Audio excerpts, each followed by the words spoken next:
We're fabricating a base for the chair. So this is going to be the passenger seat, and we've got a swivel where we can push this down and swivel the chair around. And in order to get this chair, which is much wider, into the swivel, which is much narrower, we're fabricating a set of poles. These actually used to be the poles on the bus that you would hold onto when waiting for your ride or whatever. And so we're fabricating a series of these that are going to crisscross and build a platform so that these can be bolted securely into these, which can be bolted securely into this, into the floor, and we should have a rotating passenger seat that's raised up and elevated a bit. Sweet.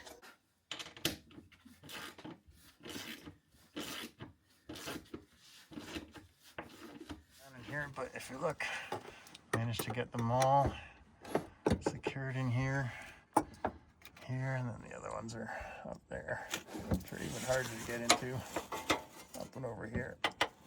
But yeah, we got all the seat bolts secured and in place. Now we can rock and roll.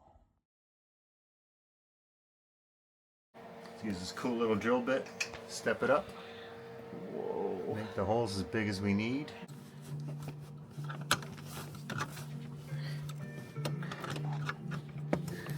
This is underneath the seat. Woohoo! Oh, son of a bitch. Right, it's all working out now. We finally got it all into place. We're going backwards, we're going forward, go right in the middle, and let's spin.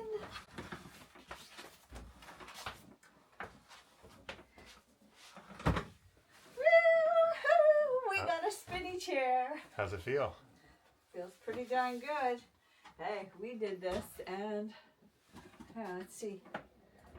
Oh, yeah. We got this. Yeah, we rock, baby.